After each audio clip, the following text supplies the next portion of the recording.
여러분 안녕하십니까? 광주 MBC 뉴스데스크 시작합니다. 지방대학의 위기는 어제 오늘 이야기가 아니지만 이젠 존립 자체가 위협받을 정도입니다.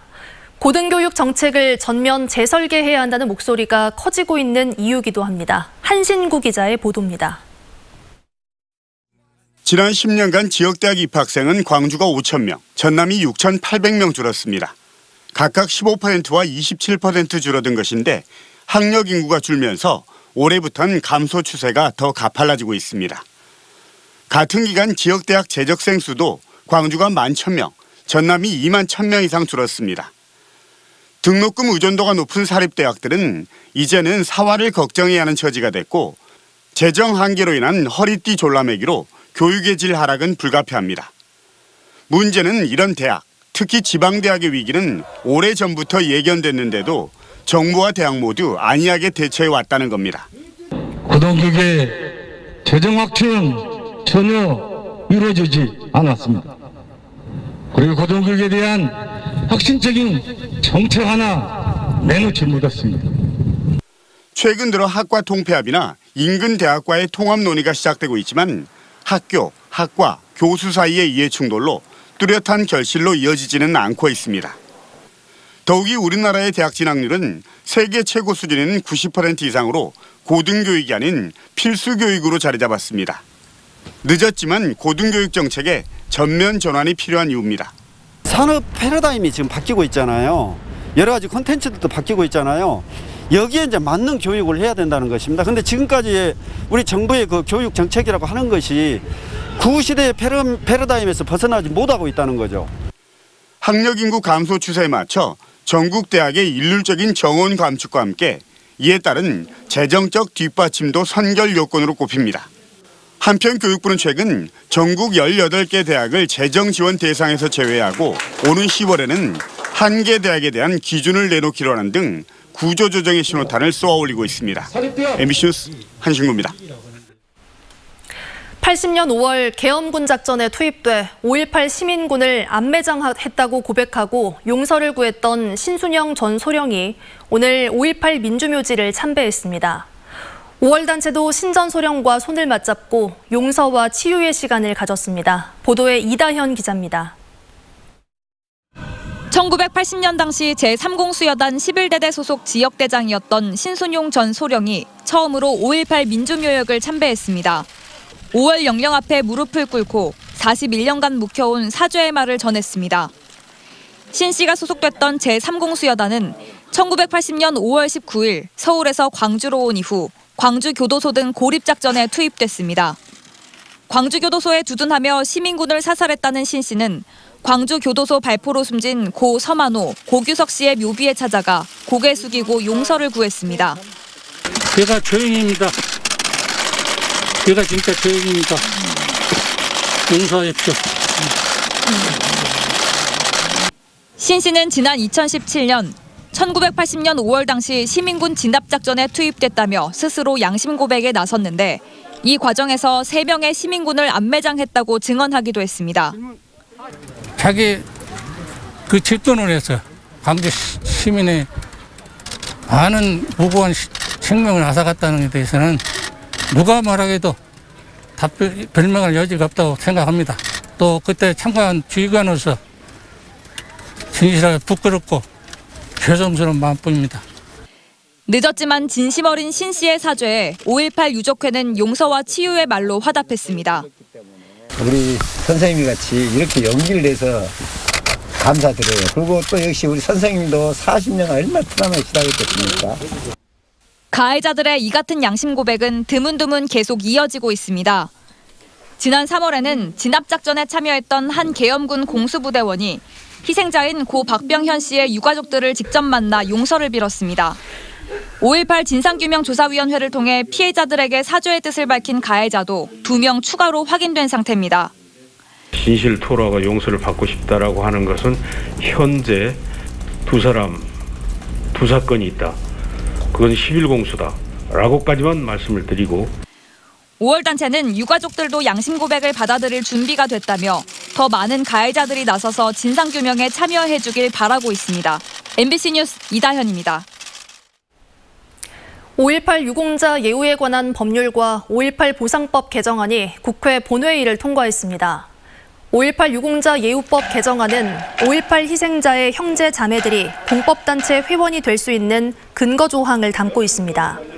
또 5.18 보상법 개정안은 성폭력 피해자와 수배자, 연행자 등도 보상받을 수 있도록 대상자를 확대한 내용이 담겼습니다. 마스크 착용을 거부하며 버스에 탄 뒤 승객과 버스 기사를 폭행한 60대 남성이 경찰에 붙잡혔습니다. 이 남성은 버스에 타고 있던 할머니가 마스크를 건넸는데도 이를 바닥에 던져버리고 난동을 피웠습니다. 우종훈 기자가 취재했습니다. 광주 봉선동의 한 버스 정류장. 한 60대 남성이 마스크를 쓰지 않은 채 시내버스에 오릅니다. 버스를 멈춰 세운 기사가 마스크를 써달라고 요구하지만 보란 듯이 거부합니다. 뒷자리에 앉아있던 70대 할머니가 다가가 거듭 마스크를 건넵니다. 하지만 이 남성은 마스크를 연거푸 바닥에 던지고 심지어 할머니의 뺨까지 때립니다. 막무가내식 난동이 이어지자 버스기사는 경찰에 신고했습니다. 피의자는 이곳에 정차한 버스에서 계속 마스크 착용을 거부하며 다른 승객과 시내버스 기사를 폭행했습니다. 놀란 할머니는 이 남성이 버스에서 내리지 못하게 막아섰는데 흥분한 남성은 오히려 우산을 휘둘러 머리를 내리칩니다. 저지 않은 버스기사까지 우산으로 찌르는 등 10여 분간 버스 안 난동은 계속됐습니다.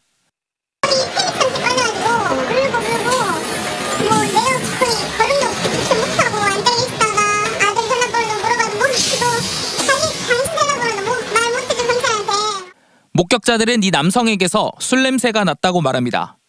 선의로 마스크를 건넸던 할머니를 비롯해 이 상황을 지켜본 승객들 모두 큰 충격을 받았습니다.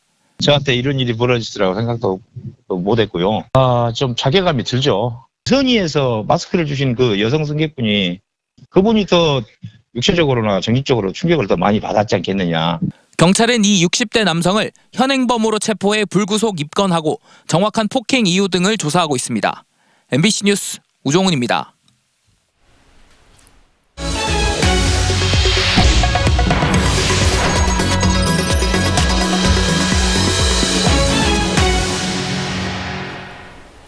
학교와 공공기관에서 코로나19 산발적 감염이 이어지고 있습니다. 광주시에 따르면 오늘 하루 확진자 12명이 추가됐습니다. 이 가운데 남구의 한 중학교 일가족 4명이 추가 확진돼 3개 학교의 학생과 교직원 2,000명을 대상으로 전수검사가 진행되고 있습니다. 여수에서는 학교 5곳에서 7명의 환자가 발생했고 대형 사업장인 영암 현대 사무중공업에서는 외국인 근로자가 확진 판정을 받았습니다. 어제는 중소기업청과 광산경찰서, 동구선별진료소 등 공공기관에서 확진자가 나오면서 직원과 접촉자들에 대한 검사가 진행됐습니다. 백신 1차 접종을 마친 경찰관과 간호사가 잇따라 코로나19 확진 판정을 받았습니다. 광주시에 따르면 광주 광산경찰서 소속의 수사경찰관이 두통과 오한 등의 증상이 나타나 검사한 결과 어제 코로나19 양성으로 판정됐습니다. 이 경찰관은 지난 3일 아스트라제네카 백신을 1차 접종했습니다. 또 지난 3월 백신을 1차 접종한 광주 동구 선별진료소의 간호사도 어제 코로나19 확진 판정을 받았습니다. 방역당국은 광산서 직원과 간호사의 접촉자 등을 대상으로 진단검사를 진행하고 있습니다. 부동산 투기 혐의로 경찰 수사를 받고 있던 광주 광산구 간부 출신 퇴직 공무원이 구속됐습니다. 광주경찰청 부동산 투기 특별수사대는 어제 부패방지법상 부동산 투기, 알선수재 혐의 등으로 광주 광산구청 국장급 공무원이었던 A씨를 구속했다고 밝혔습니다. A씨는 광산구 소촌산단 외곽도로 개설 정보를 미리 알고 13억 5천만 원 상당의 토지를 매입한 혐의를 받고 있습니다. 전국의 시도지사들이 재정분권 확대를 요구하는 내용의 공동성명서를 채택했습니다. 공동성명에서 시도지사들은 코로나19가 장기화하고 지역 경제의 어려움이 가중되는 반면 지방의 재정 수요는 계속 증가하고 있다며 지방세 비중 확대와 교부세율 상향 등 재정분권 확대를 정부에 촉구했습니다. 전남도의회 민주당 소속 도의원 38명은 대선 출마를 선언한 이낙연 전 대표를 지지하는 성명을 발표했습니다. 의원들은 풍부한 경륜과 탁월한 리더십으로 덕망을 갖춘 최적임자는 이낙연 전 대표라며 이 전 대표를 민주당 당내 대선 후보로 적극 지지할 것이라고 밝혔습니다. 한편 전남도의회 민주당 소속 의원 53명 가운데 이번 지지선언에 빠진 15명은 소속 지역구 국회의원이나 본인이 아직 지지 후보를 결정하지 못하고 관망하고 있는 것으로 알려졌습니다. 광주 시민의 날을 맞아 전환의 봄을 주제로 기념식이 열렸습니다. 오늘 기념식에서는 천원식당으로 유명한 해뜨는 식당의 운영자 부녀가 사회봉사 부문의 시민 대상을 받는 등 5개 분야에서 6명이 시민 대상을 수상했습니다. 광주 시민의 날은 당초 11월 1일이었지만 5.18 당시 계엄군이 물러나고 자치를 되찾은 날을 기념하는 의미에서 지난 2010년부터 5월 21일로 변경했습니다. 전남도의회는 공동주택 주차난 해소를 위해 나광국 의원이 대표 발의한 주택 건설 기준 등에 관한 규정 개정 촉구 건의안을 채택했습니다. 현행 주차장 설치 기준에 따르면 세대당 1대 이상의 주차장을 설치하도록 규정하고 있지만 변화한 시대에 세대별 차량 보유 대수가 전혀 반영되지 못하고 있어 주차장 설치 기준을 현실에 맞게 개정하도록 하는 내용을 담고 있습니다. 전라남도 교육청이 학교 시설관리 시스템을 기존 학교별 관리에서 지역단위 통합관리로 전환하기 위해 영암과 강진 등 18개 학교에서 시범 운영을 시작했습니다. 학교 시설 통합관리는 시군교육지원청에 전담 인력을 배치해 학교 시설물 유지 보수 업무를 하는 것으로 기존 학교별 시설관리에서 발생해온 결혼 문제와 노동자 처우 등의 문제를 해결하기 위해 추진됐습니다. 전라남도와 전남도청 공무원 노동조합은 청년문화 확산과 갑질 없는 공직사회 조성을 위한 조직문화 개선 캠페인 활동을 펼쳤습니다. 전라남도는 직원들이 갑질 피해를 상담하고 신고할 수 있는 갑질 피해 신고 지원센터를 운영하고 있고 피해자 심리상담 지원 등 갑질 근절을 위한 다양한 시책을 추진하고 있습니다. 전라남도가 어촌 뉴딜 300 사업 등 정부 공모 사업에 대응하는 등의 어촌 역량 강화 사업 대상지로 장흥 장환과 해남 동현 등 8곳을 선정했습니다. 전남 어촌 특화 지원센터는 이들 어촌에 경영과 회계, 직거래, 갈등 조정 등 각계 전문가를 파견하고 프로그램과 행사 진행 일부 비용을 지원해 어촌의 6차 산업화를 통한 소득 증가와 마을 내 갈등을 해결할 방침입니다.